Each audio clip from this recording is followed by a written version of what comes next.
So, we are doing another episode of the Soul Explorer Spotlight. It's a thing now. It's going to be a regular thing. So, I'm going to be doing these conversations. I don't want to call them interviews because interviews sound so formal, but I really want to open up conversations, intimate conversations with people who are doing the work, like doing the hard sometimes work. Hi, Malaya. Thank you for watching, even though you're downstairs. So I'm really opening up this conversation because I think it's really important for us to see authentic conversation, the questions that we have, the things that we wonder about, to show people that they're not alone. We always think that we are alone in our problems or even in our joys. So it really helps to see others, like I said, who might have the same questions, the same problems, the same burdens, I guess, and seeing them go through it so that you can see what's possible for yourself. So I'm going to invite our guest. Isla is a special person in my story. She's created, in her sharing her gifts, she's created a space for me to open up. And there's been this theme of people in my life who, in them sharing their gifts, it's kind of helped activate my gifts. And in me sharing my gifts, it helps other people activate their gifts. So it's like a chain. And so Isla's been a big link in that chain. So again, I really appreciate her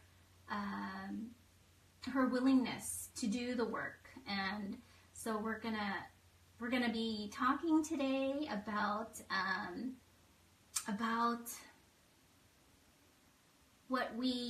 our stories, our intimate stories, and we both find ourselves in a space right now where we're in transition. So I know there's a lot of people out there who are in transition too. So I'm gonna bring her on. Here we go. Let's see.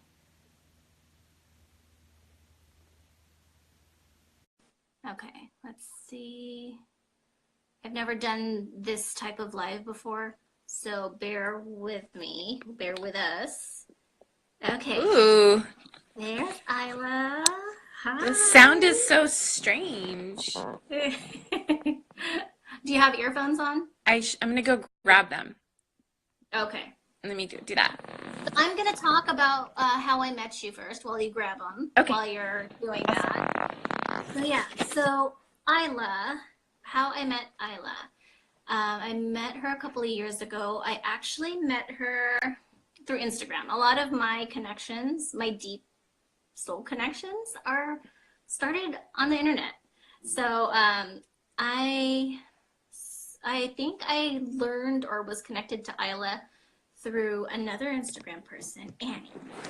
And so through her account, I found Isla's account, and she's an astrologer. So I started following her. And then I did a workshop, an essential oils workshop. And there was a girl who attended my workshop, Tiffany. She recommended that I go to her yoga studio, Live Lotus, at the time, and like maybe do a workshop there. So I went to Live Lotus, and I didn't know.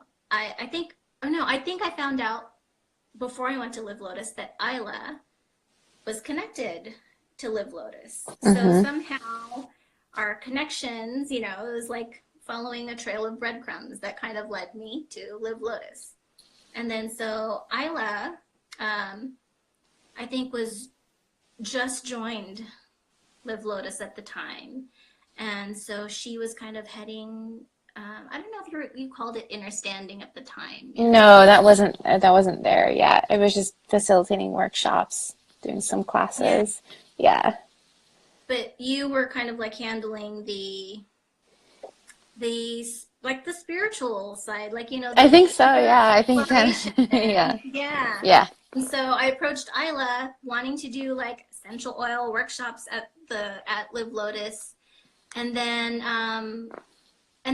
after that, like we just had this connection, and then she started gathering this community of people, of soul seekers who needed a space to explore their spirituality, I guess. What was your incentive to create that space? It was actually really this call to gather people from all walks of life and to do meditation. And that was really just the basis of it. And also this need to like cultivate community in a safe way, and the exploration of yourself in community. Yeah. So when she started doing that, it was like Yeah. obviously I did because I was speaking with a friend at the time. This was when a little bit the beginning of my spiritual journey, but I had magical friends in Pacific Grove. And so Mm, anytime I had like a spiritual need, I would have to drive to Pacific Grove, get my dose of the ocean. And I told him, like, I wish I had this connection in San Jose, like mm-hmm, a sense of church, not church in a strict way, but, like a sense of belonging where you can really kind of like connect with people in a personal, in-person way. mm-hmm, And then Isla came up with this group, Understanding, and that that was it, like, and I mm, think even before you created that space, I think I was just meeting you at Live Lotus, and then I think AJ came, mm-hmm. and I think Hermes was there, and then there was just this conversation that AJ was talking about, like he was meditating and he saw like this like aura, like a tree aura. And I was like, these are my people. These are the conversations I've been wanting to have. Yeah. Like, like it was just a Yeah. casual conversation, but I'm like, oh, I feel so at home here. Like there's this space, there's these people who actually have these types of conversations I've been wanting to Mm-hmm. have. And Yeah. then you started understanding, and then that Mm-hmm. opened up, like an even bigger space Yeah. for Yeah. that Yeah. exploration. So I Yeah. really appreciate you Mm. sharing yourself and sharing your gifts in that way. Thank you. Yeah, that's really sweet. Thanks for like sharing the reflection around that. Because like, when you're in this creative energy and this desire to build community, yet it's an expression of yourself. Like, I'm just in it, like holding space and Mm-hmm. opening up space and Mm-hmm. um, hearing the different journeys that each person has gone through in the process of being a part of that community. I couldn't Mm-hmm. have asked for anything more. I mean, I really didn't know how it was going to turn out because it's been so organic. It's growth. And because of the variety of people and the different walks of life, it's just brought so much color and perspective to like what's really happening like outside of my own personal experience. But what else, what are other people going through? And then when we come together, like what is this collective energy that we're experiencing and how can we support each other? And I've always been fascinated with that um, human capability to come together in solidarity. And it was just, Yeah. again, it was just around this need. I was like, let's just sit down and meditate together and, you know, I love the meditation part, but I don't know if you already know, I love the conversation yeah, after, yeah, yeah, because yeah. like, and that's the whole reason why I'm doing this conversational series, is because when people share their vulnerabilities and what they went through and what they're going through after meditation and what it helped them release or realize, a lot of people are also like, yeah, me too, like I Yeah. feel, I'm going through something similar. Mm-hmm. And so collectively, like the more that we share our stories collectively, we realize that we're collectively going through really Similar similar things. stuff. Yeah. Yeah. Feels less And so, isolating and yeah. yeah, there's sort of like Hmm. this family element that's created inside of that.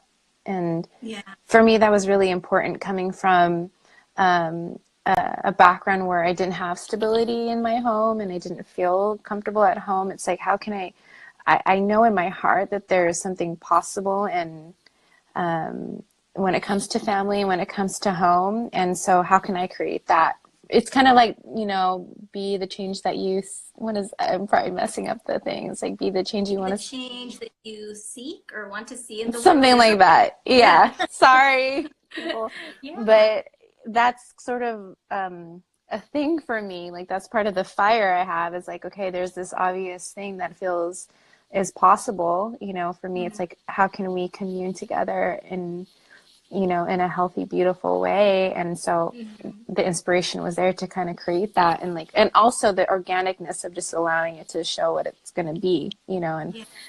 and it's been beautiful, the process, because the right people come in, and then the connections that people have made, the friendships that have come out of that, the relationships that are fostered, the gifts that people are activating. It blows my mind. There are like workshops coming out of that. There are like relationships being formed out of that. People just like going on trips together and, manifesting like these epic things out in the world. And I'm like, wow. And I get to sit here with all of you and witness that. Like, oh my gosh, so much beauty. Yeah. Yeah. Well, I was talking to Nick yesterday. Nick came by the Okay. festival, Yeah. and we were talking about, understanding and how it's been, it's been like a big part of our journey, and it's brought all these people together, and like you said, activated all these gifts and people, and then it again, like it's like a chain. It just gets sent out exponentially, and then they touch more people, and it's an exponential ripple. Yeah. That, just spreads out. So I really love that, and I appreciate that, and I love that sense of community, but also like in our personal interactions, I really appreciate too the vulnerability that you allow me to have with you in conversations, and the way you've been vulnerable with me, because your vulnerability, that was like a big calling for me to activate my gifts.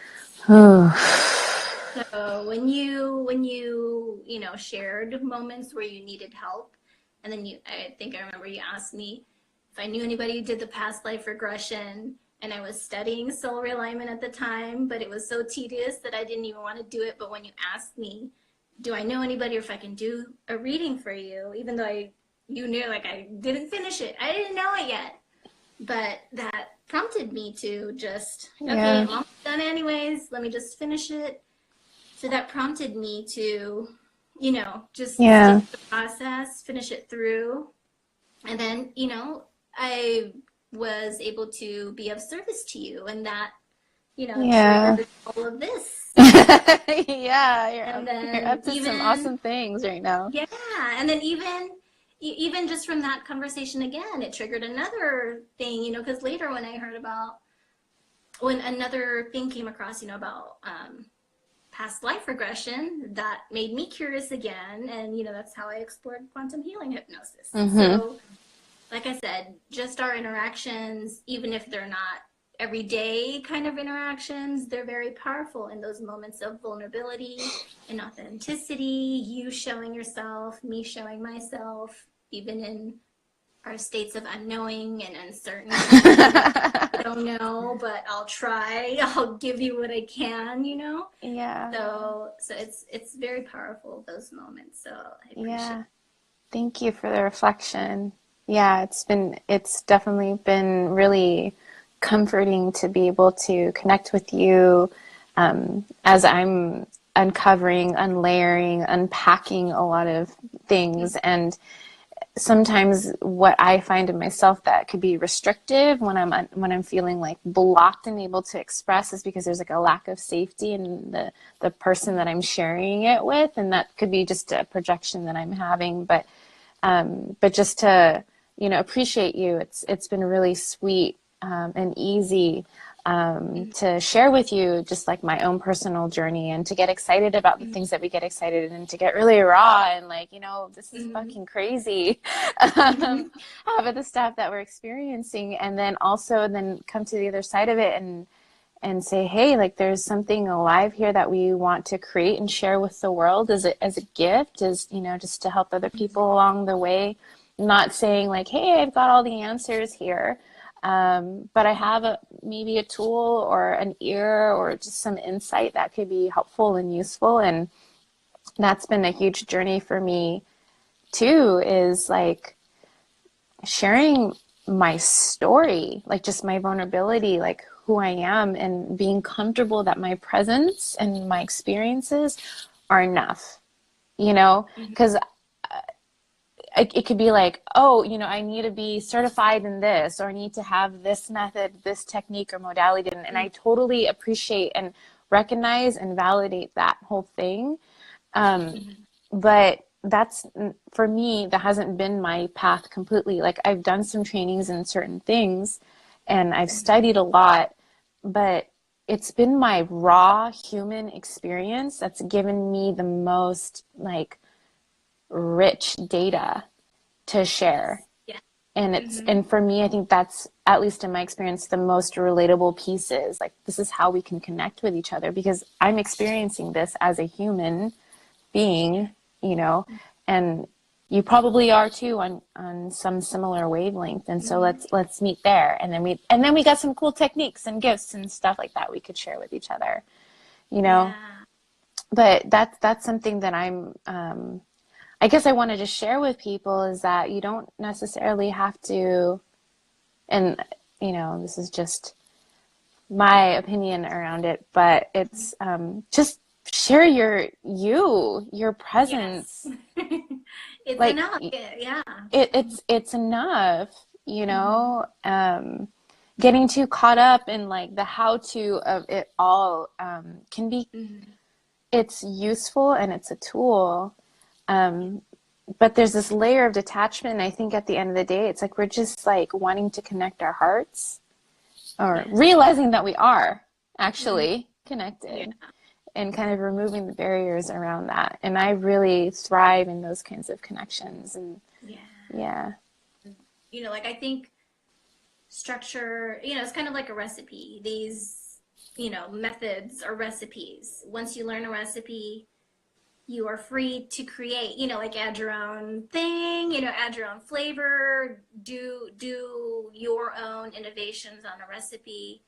But again, like our power lies not in the strict dogma of how to do something. It's in our perspective, it's in our own voice, it's in our own experience, and that's where the richness lies. I mean, because we can read something in a book all we want, but the true story, the true, you know, essence of a story is in the person, you know, Right. the little nuances that you Yeah. get in a book or in a script, or, you know. Yeah. Yeah, I find that really interesting, because a lot of the information that I take in, or the practices that I cultivate, or the you know, different little things that I do, all just happen to serve as a mirror for me. It's reflecting something inside, you know. So it's almost, it's like I kind of knew that, but then I kind of didn't, you know, because I'm just seeing it from a different way.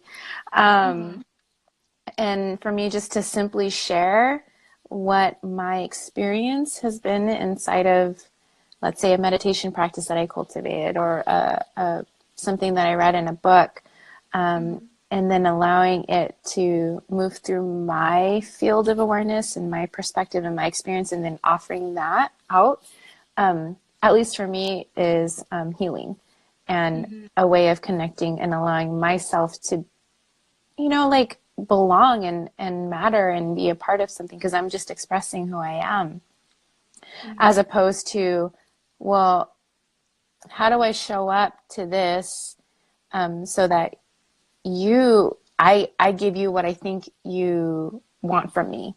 Do you see what I'm saying? For me, that's been a struggle a lot of the time, because I'm very relationship focused. But I'm also quite independent. So it's like I walk into situations, like with Understanding, for example, like navigating that whole energy. And I'm like, okay, what would best serve the community, you know? And I am deeply connected, and I value and honor that. And almost all the time, I always just hear, like, just come from where you're at in the present moment, you know, like, and then it alleviates a lot of the pressure and like Yes. worry and stress of like having to do something other than that. Yeah. Like I'm not ready. Like I have to do these things or check things off this checklist before I can fully show up. No, you just show up how you are. Yeah. It's enough. Yeah. Yeah. Yeah. There's a lot of surrender happening in that. And for me, that's been a huge practice lately is just like Mm-hmm. dropping into the yin quality, dropping into my feminine, just in this area of being, you know, yeah. And healing,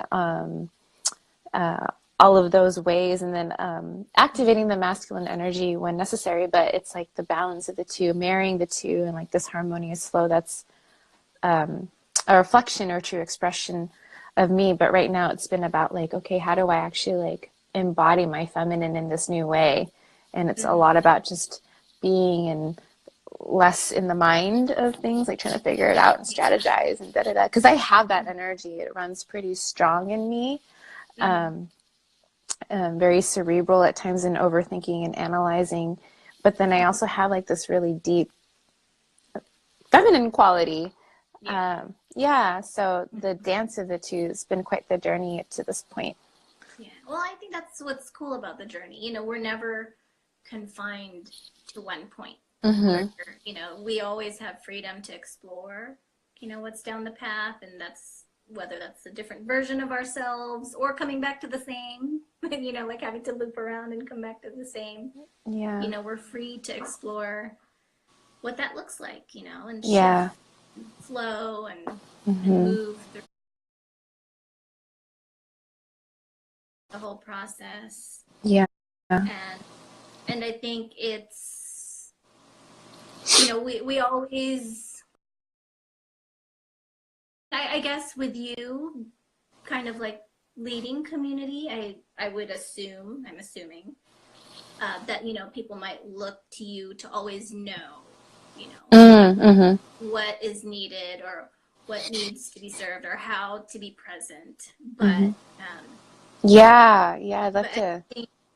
I think that there's power and, yeah, that space of unknowingness, you know, moving your identity and shifting and exploring, you know, all your balances.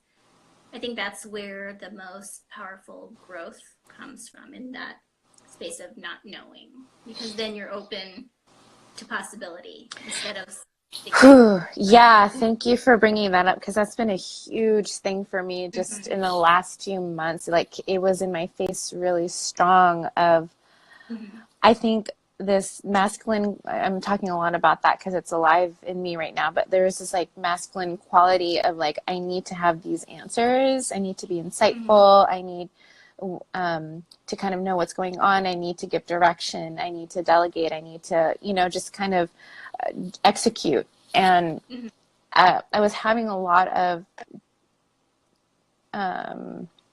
things happening in my life that were exhausting that energy. It's like I just didn't know, and I was totally judging myself for not knowing, you know. And I was like, I don't have any answers. I don't know. I mean, it was always just kind of simple. It's like, I just don't know, or I feel sad, or I feel happy, or whatever. And it's like, you know, there was like this need. I was like, oh, I need to have an answer, or I need to tell whatever. And I had to surrender to the fact that I just didn't know. Yeah. And I had to relinquish this need of figuring it out while I didn't know. You know, I just was tired and I just needed to be in it and love myself in that and accept myself in that journey. And that was really super hard. My ego was so attached to being identified as someone that could come with some insight or something profound to offer or some answer or some like whatever. And it was just like, Creator was like, you're gonna just be in this this right now, and that's exactly where you need to be. But I think, like, you know, like people think, like with astrology, all these tools, like Akashic record readings or, whatever intuitive readings, that there is a clear and defined answer. But even with all of those tools, there's still so much empty There's a space. mystery. Yes. Yeah. And that's where the juicy stuff is. I mean, we can try to know, we can get awareness about things, but in the moment, in your experience, I think it's required to know. Yeah, and it brings me back to this feminine quality of like when a woman is with a child, growing a child, she's in the unknowingness. It's not like you're telling your body like make a heart and make fingertips, and there's like this whole mystery and this whole this space that you're not necessarily knowing how it's happening, but it's happening. And there's like this whole trust and surrender to all of it, and with that being said, like I found myself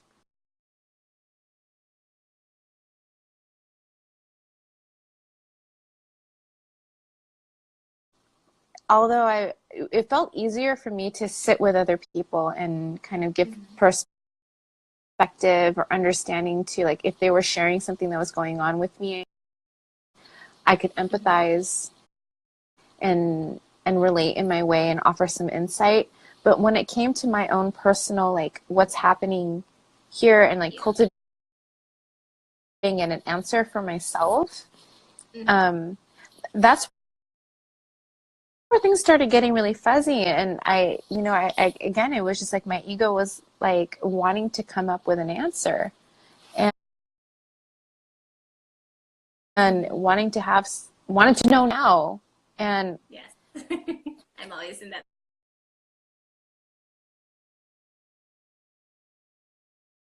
space.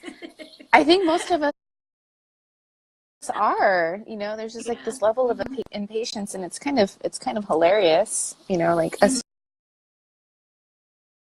humans, it's like, oh, we got to know now, the instant gratification of it all. But I think hindsight has been really helpful. It's like after you kind of get out of like that weird not knowing, and then you look back, you're like, oh, okay, there was definitely a nugget in there, Yeah. Reflection. Yeah. So yeah. But like I think that unknowing, I think, is a teacher. It really teaches us to surrender.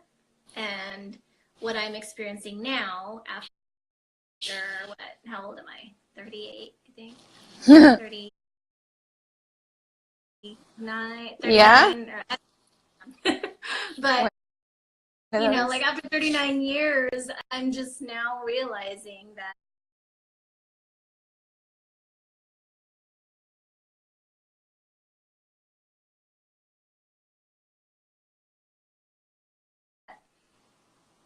even in the moments where I don't know, or actually it's in the moments where I don't know and I just allow things to unfold and just focus on that playful, like, right, yeah, I do it anyways. That's where so much magic happens. Yeah.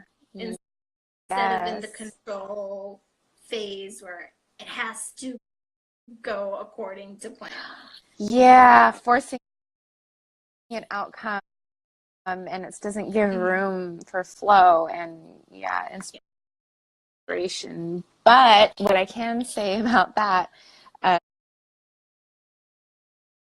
because this whole balancing of yin and yang and like feminine and masculine, doing and being, has been such a focal point for me. It's like, yes, I love like setting a goal and like,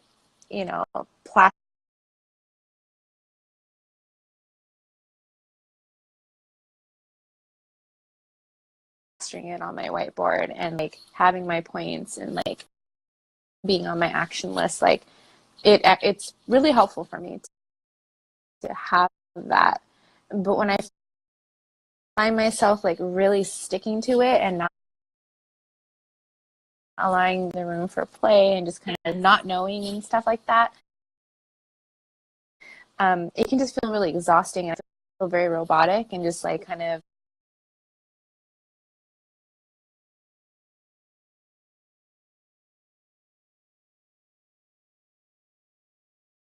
like, you know, moving through the motions. So there's like this thing of also like being in the intention and the emotion and the energy of it and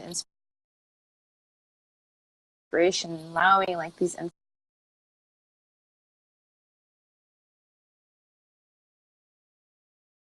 Oh man! Wow! Feels like Mercury retrograde.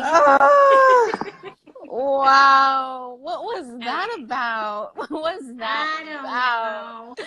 But Oh here my we God. are. Here Oh my gosh! Oh, wow! That's a space of unknowing. Oh fuck! That's just that's the theme. That's the freaking theme. I don't even remember what we were talking about, but it was like super juicy and really good. And now it's like, well, there space of unknowingness and play. I think. Oh yeah. So getting back to it, I think there's a lot of people. I think you're mentioning like people discovering their gifts and using that to live, it's the onset of like entrepreneurship and innovation and like these quantum leaps that we're like making like to co-create our reality as you're recognizing your gifts. Like I find that also to be like deeply still connected to like this natural inner child of creation. I tend to see children as so close to a creator energy because they're always just playing. They're in the moment, like creating, like making up and make believing, and there's like a whole world that's like living out in their experience. And so I find as human adults, like this need for us to stay really tethered to that, but to also understand that it creates an impact. It creates like this vortex of creation around us, and we're literally manifesting, from the inside out. So it's super quantum and fascinating, So I don't know where I was heading with that, but I think we're kind of coming out of this trajectory. It's like that there's a sort of a by the book way of doing things. Yeah. Mm-hmm. Which I can respect the structures and the safety that are provided in that. But I always kind of feel like there's an edge. There's like something just beyond that, that's really possible. And that's where I like to, I don't know, I love dropping into that energy. Yeah. So what spaces are you feeling called to? Well, was that smooth? I love the transition.